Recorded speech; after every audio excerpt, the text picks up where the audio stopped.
We are back. We are live. It's 2026, my first live of the year. And no fights today, no talking MMA. I'm so pumped to have on the live show Stock and Trade. My man, how are you doing today? Good, man. How are you? We're good, man. We're very blessed over here. I'm in Florida. Where your home base? I'm in Los Angeles, so Los Angeles. other side. Yeah. LA guy. I like that. Very cool. All right. So myself and my wife, we are going down this slippery slope of the hobby and sports cards and her favorites and my favorites. She's into the Disney Chrome, and we're going through it right now. And like I said, she found you first, even before me, and she kept on sending me. That's when you do when you get married. You just send Instagram videos to each other. And she's all yours. She loves the Pop-Tart one and so many more. So we found you out. But I'm a big comic book guy and Avengers guy. Can you tell me your origin story? How did you start? How did you get into the hobby? Were you a kid when you first started collecting? Give us the origin. Yeah, man. First of all, thanks to your wife. Second of all, I collected a lot as a kid. I loved comic books. I loved cards. I played sports. So that was always a big thing. And then I became an adult, and I still loved movies, comics. Like I would keep in touch with them, but not really collect them as much. Yeah. And then COVID happened, and I got back into that world because I had nothing to do for 3 to 6 months. And I realized, like, hey, there's like a lot of people my age doing this again. Like they're kind of checking out cards, whether it be stuff from the 90s or toys and comic books or new stuff. And then I got into the new stuff. And I'm an actor by trade, so it slowly but surely kind of evolved into me doing more social media stuff based around, some of the card stuff, which I thought was fun. And thankfully, a lot of other people have kind of engaged and thought was fun as well. And yeah, now I'm here.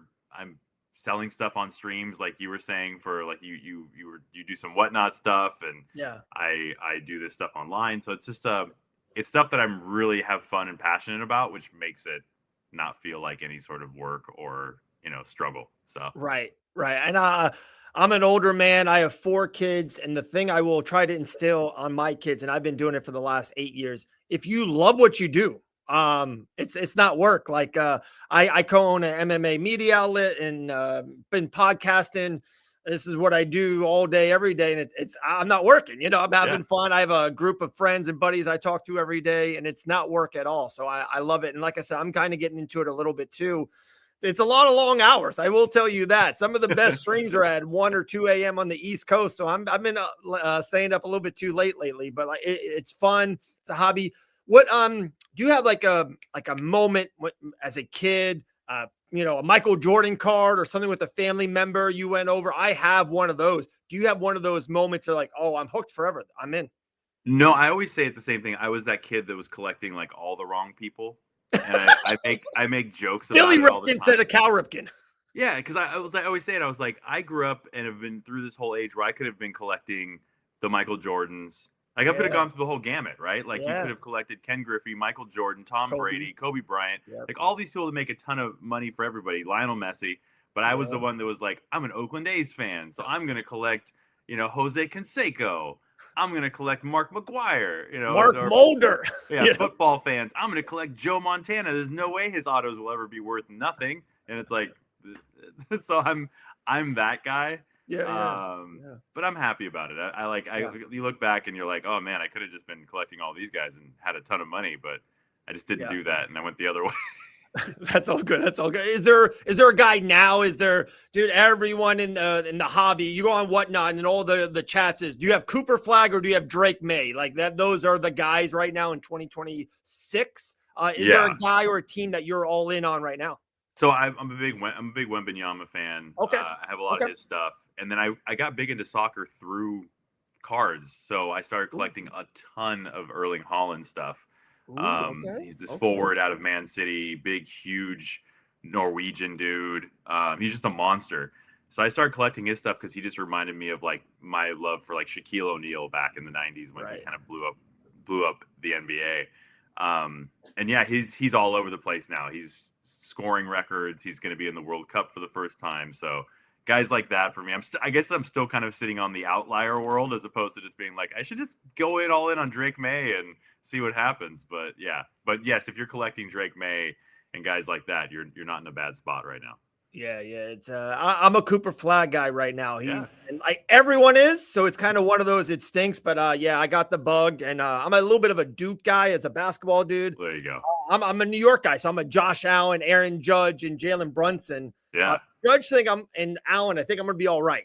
Brunson's a more of a PC, but the other two, I think they're gonna go all right long term. Yeah, for sure. It's good. It's a good time to be a Knicks fan, especially Oh, if you're over there. It's a yeah. good. It's a better time than usual. And like I said, I got two boys and they're all into it too. And I'm telling to my sons, I'm like, guys, this is a golden era. Like I went through the Bills. No one remembers the Bills before Josh Allen and the Knicks in this last 3-year run. It was 20 years of misery. I've been in some dark times over here, and it's a golden era for me. We lost 3 Super Bowls in a row.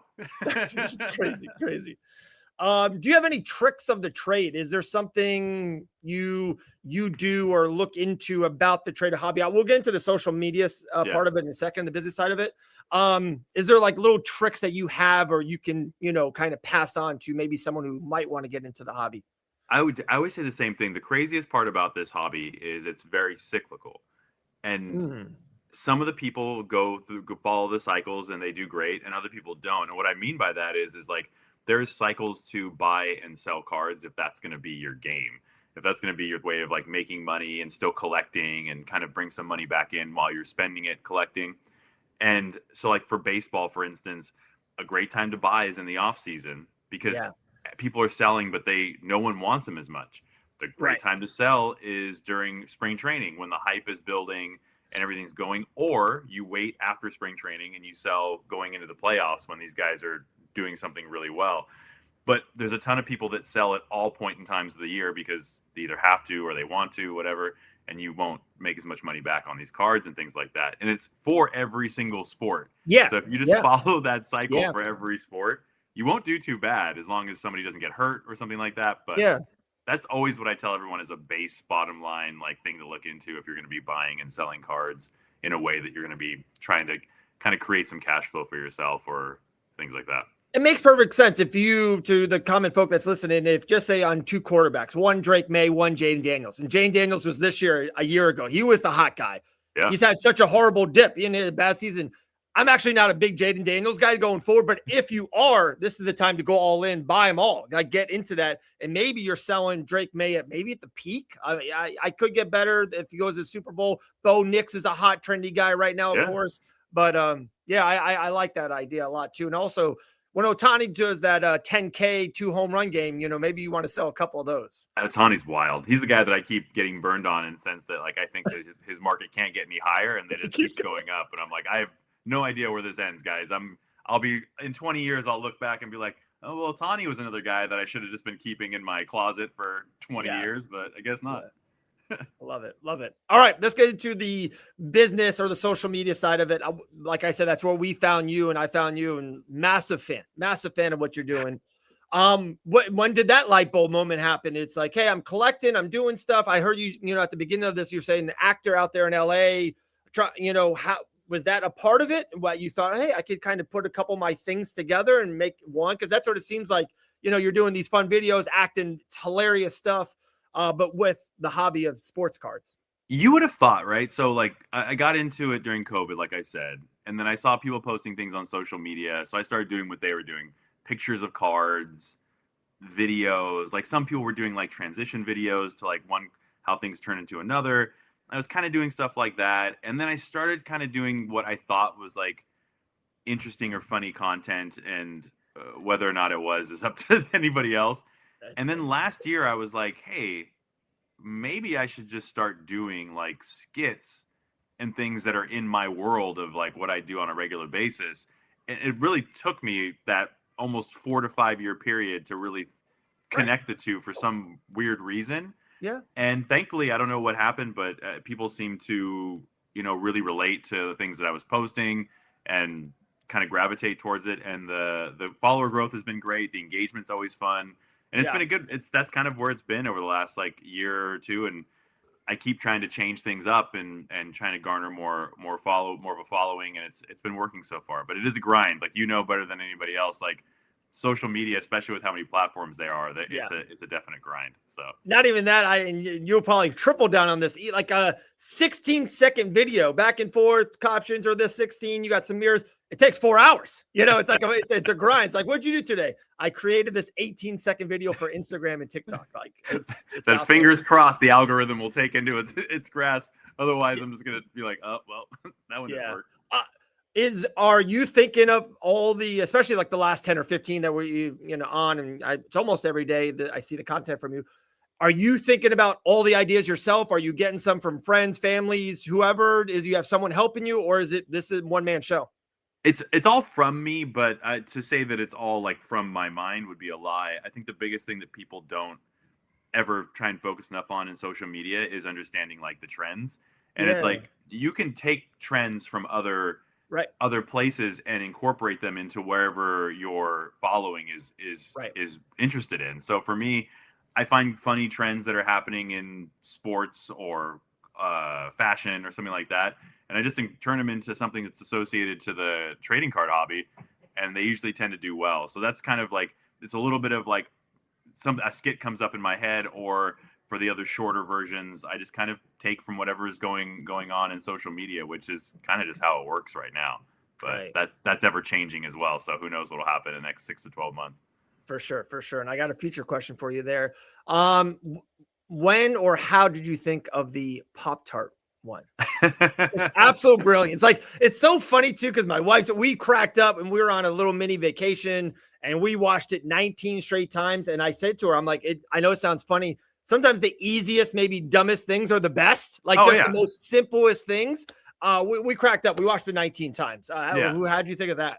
It's just one of a conversation I've had with numerous people in regards to like when you're out somewhere, like things remind you of packs, and it was like, oh, Pop-Tart is built exactly like exactly like a trading card pack. So I thought about it because I was in a family holiday. I didn't have any cards, and I was like, oh, I could just buy some Pop-Tarts and let's just see if this works out. And this, like you just said, like I had no idea.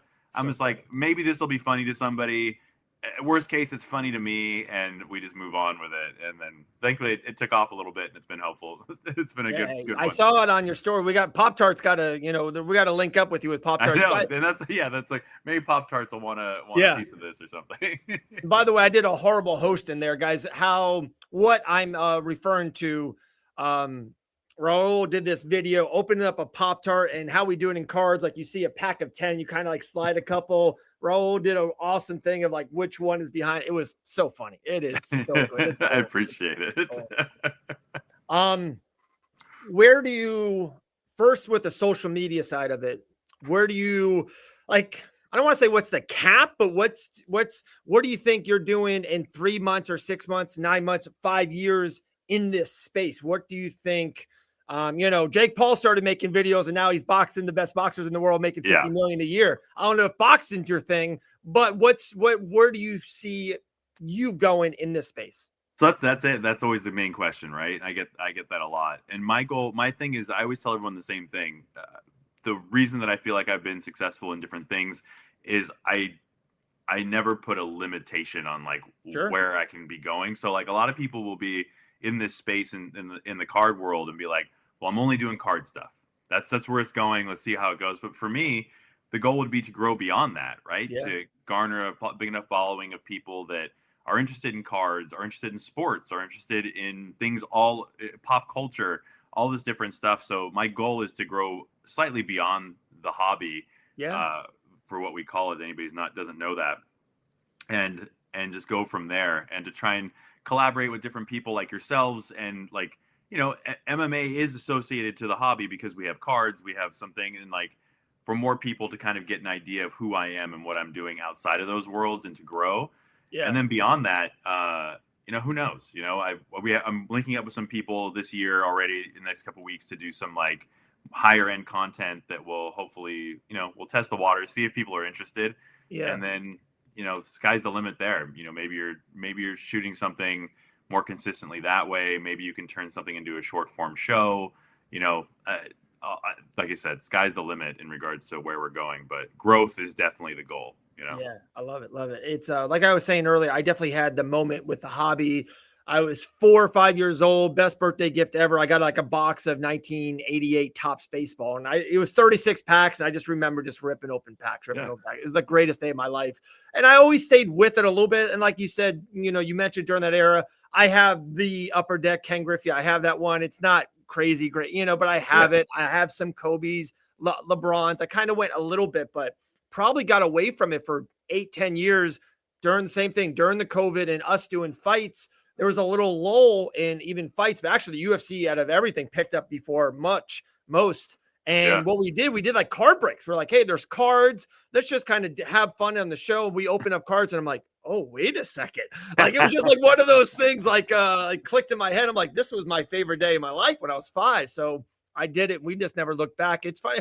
I do see Dana White does it. I don't know how much you. Yeah, okay. I was about to say, I see Dana White posting. He's working with Topps all the time, Fanatics, about opening cards, and now he's chasing huge dollar cards. Like he's a whale. Yeah, 100%. Like it's for guys like that. I think it's a very easy transition into that world because it is. Dana White's a gambler. So there is a gambling aspect to it all, which can, be a little bit enticing to people like that. So it's easy for people in these different worlds to come in and be like, oh, well, this is actually, you got to know you could do this. And it's got a lane for everybody, whether you're a kid, whether you're an adult, whether, I don't know, I like it a lot. We're with Dana White and Topps and Fanatics. By the way, have you ever been to the Fanatics Fest over there in New York? No. So I was going to go this last year. I didn't make it out because there's a card show called the National every year. Yeah, so it's a big, huge cards convention, and it's usually like 2 weeks after the one in New York. And you know this better than you know this like I do. I have 2 kids. I have a wife. The chances of me being like, "Hey, I'm going to go to a card convention. I will be working in Chicago, but 2 weeks before that, I'm going to go to one just for fun in New York City." And that would be like, well, "Huh? You're going to do what?" So that's kind of why I haven't gone yet. A lot of the fight stuff is in Las Vegas. So, I go to Las Vegas more than the next person. And I try to make those 30-hour trips as quick as possible. It's like, I can't go for 4 or 5 days. Like you said, I'm coaching sports. I got all the kids involved in everything. It's as quick. And when I thought about you with the Fanatics Fest and why I said it, when you said about the other show, I feel like the Fanatics Fest is like right up your alley. There's just so many people there and social media and everything like that. I do feel like that is kind of, hopefully in 2026, you can make it out to that. Or is that the game plan or a plan for That's the game plan. It's a little inside baseball thing. I've had some conversations with Fanatics over the last few weeks, and it looks like we're going to start doing some social media content with each other. Nice. And then obviously if we can stay working with each other into that time frame, then that would be the goal, to go over there and work with them doing some stuff. The hard part this year that people may or may not know is they decided to have Fanatics Fest during the same weekend as the World Cup final. So New York is going to be a mess, and price points of hotels are going to be a mess, and flights are going to be a mess. So I wouldn't be surprised if this Fanatics Fest is a little bit lighter this year in regards to overall attendance because of that. But I could also be wrong. People find a way to spend money on stuff they want to do anyway. So it's so crazy. Who said that to me? I just talked with the I had a family gather, and it was a psychologist, and he was talking about it, and just this kind of came up a little bit. And a psychologist told me people will do what they want to do. Like at the end of the day, if they will do what they want to do. So if people make fun of old men buying cards on whatnot, but if that's what they want to do, they're going to do it. They're going to do it. Yeah. And that's the thing, right? Is like, I love this world because, like, as much as like anybody wants to believe they're cooler than they are, like, I'm a big nerd. Like, I like Marvel. I like comics. I go to the movies mainly to watch cartoons and Marvel movies. Like, that's kind of my thing. Like, if everything else, I can just watch at home on TV. So it's like, I think it's a bunch of people that are either introverts or nerds at heart that all kind of get together and like can just have fun for a little bit, For sure. After this, I'm going to drop you my number. We'll have a whole Marvel discussion. Josh, I mean, man, I used to, the trailers that just dropped. Are you stoked? I lost my mind. Incredible. The X-Men one, I lost my mind. Incredible. And out of that, my 8-year-old son's the biggest Marvel guy. And oh man. And he's hooked, and we're going back and forth on the trailers, and And he's one of those. He's an 8-year-old, and I hate to say this, he's like a kid genius. He's very, very, very smart. So like Sure. he sees stuff, and he's like, "What does this mean?" I'm like, "Son, I just think it's a tree in the background." He's like, "No, that tree is from Ultron." Like he's all into it. He's one of those guys. It's kind I of love it. Good for him. Good for him. Back one last thing on the Fanatics and maybe Tom Brady and the vault and everything. Where do you see Fanatics and the hobby itself 2027, 2030, 2035? Everyone keeps saying we're at the peak. And I keep hearing that we're at the peak. We're at the peak. But sometimes you things go like Shohei Ohtani, like you talked about earlier, keeps rising through the peak. Are we just getting started? Are we in the peak? Are we somewhere in the middle? Where do you think we are as the hobby years to come? You know what? I wish I had a better answer to that question. And the reason I say that is because I'm more, when it comes to things, I'm very much a realist about it. And there's a couple things that are happening right now that could tell us that we're at a peak. And it's so box prices of cards have gotten exponentially higher and very hard for the average person to get into and buy, especially if you're ripping with your children and things like that. Yep. So that is kind of getting me in a position where I'm starting to think like this could be a peak here before we have to start to see some sort of reel back. Okay. But then again, like boxes you can find in a Target and a Walmart and things like that have become better. So you can find better hits, more fun for your children, things like that. Tom Brady coming in and opening up 7 to 8 card vaults all across the country is wild because that kind of shows that we may not be at a peak. So there's all these different factors that I keep getting hit with that are kind of like, oh, maybe we're not at a peak. And then I'm like, I hear a lot of complaints about hobby prices. But then again, it goes back to what we just talked about. People are just going to do what they want to do. So I'm thinking with my own pocketbook, but you can't think that way when you're running a business. If people are buying consistently, which they are, then, I'm sure these companies are smarter than I am. They'll figure out a way to make this manageable for people and keep it rising. Right. And so to kind of answer my question, but kind of double down on what you said, I thought the same thing. Of course, Chrome came out and I'm like, these prices are just out of this world. Yeah. Something's not right. But then we go in our city, we go to our Targets, Walmarts, and GameStops. They're all sold out. They're gone. Like we can't buy them. So yeah, we're on Whatnot, sometimes on breaks and trying to buy individuals and stuff of that nature. And it's just so tough. And it's like, I think other platforms of eBay, Whatnot, and there's so many other ones too. And I hear there's a couple big ones in the works, maybe with Fanatics and Brady and all that stuff. With that in the future and technology, we might not be at the peak. Like we might be somewhere in this middle and we got a lot of growth to go. So at least for me, I'm hoping. Yeah, I think I'm definitely open. I think there's room for either side. That's so when somebody asks me, I'm like, listen, I wish I could give you a better answer. Yes or no. But I'm seeing too many big people jumping into this space to make it seem like there's quite a peak coming. You don't get people like Tom Brady or Derek Jeter or, even guys that weren't even into sports that are coming in all of a sudden, jumping into big businesses. You're like, okay, well, we'll see how this goes. Hopefully, listen, I'm here for it. So hopefully it keeps going. Yeah, for sure. Two more last fun ones, and we'll let you go, man. Appreciate your time. No, guys, go follow Stock and Trade on Instagram. We'll do some links and stuff when all this goes out. What's the best pull or best take? Do you want let me ask this first. Do you buy more in packs and boxes and hobby boxes, or do you buy individually? I do a little bit of both. So I always tell everyone I'm kind of like I'm a person that does everything. So I'll open up personal boxes, I'll buy individual cards. I do repacks. I'll get into some breaks. Like I just kind of have fun with it and kind of just whatever the new product that I really want to get into. Like I said it before, I'm a big Marvel fan. I'm a big Disney fan. So Topps having that type of stuff coming out has been fun for me. So I do it all. Those Marvel boxes are cool. They're so great. Like all this stuff is great. And if you're a big fan of the product, they've done a good job in regards to like really gearing stuff towards the fans, which is unbelievable. So, but yeah, I do a little bit of everything. With that being said, what's the best pull? Or you bought an individual card, you saw the Holy Grail card, you're like, hey, I'm going to spend $300 on it. Got to 320, you did 325, but you're still, hey, it's $5 on your Holy Grail. What's like that your card or the best pull you've ever did? So I have one card that for my own personal like opening and stuff like that. I had a breaker. Her name's Kendra. She's amazing. She does only soccer. And so she was opening up, doing a break of soccer. I'm a big Erling Haaland collector. It's pretty much the majority of my personal collection is him. Okay. Okay. Opened up this card, and it was an autographed card of him, with game worn shoelaces embedded in the card, and it was a one of one, so only one of these in existence. And Yeah. that was the best card I have. Is it? I don't necessarily know if it's the most expensive card I own, and it's up there, but it was by far the like most exciting pull that Yeah. I've personally had for something that I Amazing. keep in my collection.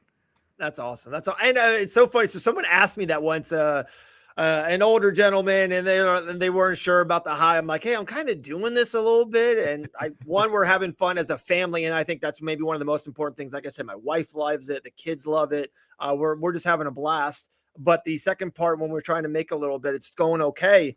And I did say this. I was like, there's really no price tag on a 101. There's no comps. Like it's No. only what.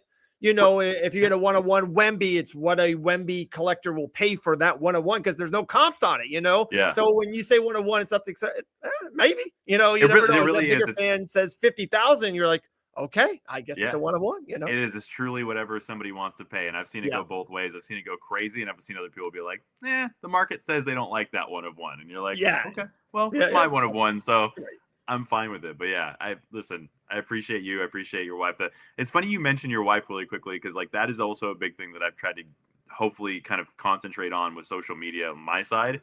Is a lot of the people in the hobby aren't very like female friendly.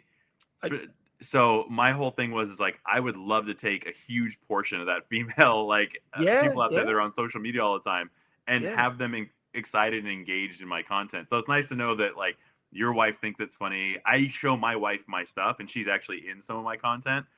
Okay. So knowing that she thinks my stuff is funny is always a way to kind of be like, oh, well, other women will hopefully think this is funny too. So let's go that way. And I think you nailed it too. You talked about it earlier, and a lot of the hobby, I would say, I hate to put a number on it, but 80% is very introvert, or some, I've been on Whatnot streams and it's just dreadful. It's nasty, right? Like there's a lot of horrible ones out there. So like we're on vacation. We're in the beautiful mountains of North Carolina, and my wife and I are both on Whatnot streams, and we're just like, what are we doing? Like we could be looking at heaven, and we're on Whatnot streams. But she has her one or two that go to, and I have a couple. And at the end of the day, it's funny. It's more, they're better rooms. You know what I mean? It's more kid friendly, female friendly, just good, wholesome rooms that you try to help each other. Same thing with us too. Like as a hobby, I think that's the best way is to connect with. If you connect with kids and females, you got it. Like you are gold. That's McDonald's. They got the Happy Meals. Yeah, it's like, listen, there's gonna be some adult content here and there for me, but on my streams and everything like that, I always tell everyone the same thing. Come in, have fun, but the minute that anybody starts saying anything like super negative or that's not friendly to kids or women, then like you got to go. And it's very rare. I can count on one, like a couple fingers, how many people have been banned from my rooms for doing things that I don't appreciate. But thankfully, everyone that comes in is kind of in the same world, which is nice. Awesome. I said to myself, if we went for 20, I would be amazed. I mean, be happy. If we went 30, I was going to let you go at 30. So there's 2 minutes for you. Like I said, I would love to talk to you more and more and more. I love it. Last one for you. You mentioned it, and let's talk about where you at on this Doom and Marvel, and give me a minute and a half. We can go back and forth real quick. Oh. Are you extremely happy they're bringing the band back together? You think the Tony Stark and Robert Downey Doom? Where are you at? Just a minute synopsis. First of all, a minute is crazy. I can go on forever, but yes, I'm extremely excited about Doom. Okay, I am a huge fan of bringing back the old people. I got the idea, but I never really understood why they wanted to dismantle the original phase and like kill off people. And I felt like everyone really loved these characters, and like to have them back in some way, shape, or form, even going back to these older X-Men movies and stuff. Yeah, I'm so excited because there really hasn't been many movies or shows that I've been super juiced on over the last like few years. There's been some really good outlier ones. I'm a big Loki fan, but I think all of those things that I'm a big fan of, I realized like, oh, they all bring back the characters from that first generation of movies that I'm like, oh, well, that's why I really like this. Everything else I'm like is fine, but super excited. I Yeah. can only imagine you seem excited about it. So Oh, I'm so jazzed about it. And I do with sports and with movies and fights and so much. You can't the main 5 or 7, if you want to say the main 5 or 7, and then when everything, like you said, got diluted, and hey, Scarlett,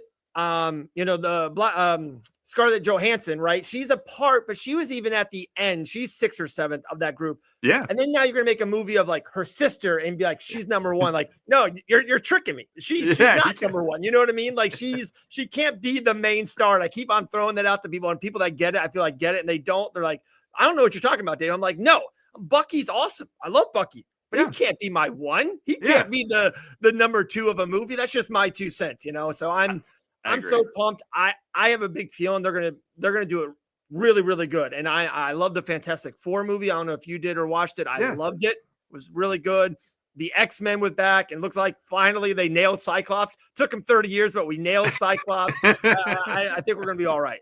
I think so too. They brought back the Russo brothers. They know that they really killed the last couple movies, and it's just gonna. I think all this is gonna be, and they've said it's gonna be. It's just an extension of the Infinity War movies, which I also love. Like, just start me off where we ended, guys. Like, this is. I don't even care if you make everything else in between useless at this point. I won't even be mad that I watched everything else. Yeah, it's fine. I'll be happy. Yeah, absolutely, man. It was absolute pleasure, guys. Stock and trade. Follow on Instagram. What else? Where else can people find you? Where else can people connect with you? Even if to get content from you, where can everyone get you? Yeah.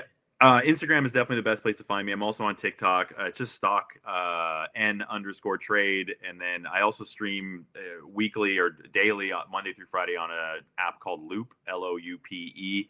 If you like to come hang out and see just random things get open sometimes, I highly recommend you come into my stream. But those are the places you can find me, man. I appreciate you giving me the opportunity to come on. It's always nice to have another place to chat about just what I consider nonsense, but extremely fun. I know. But people love it, man. They do. Well, it's awesome. It was an absolute pleasure. We'll talk to you again very soon, and I appreciate your time. Thanks, man. Appreciate it. Awesome. Later.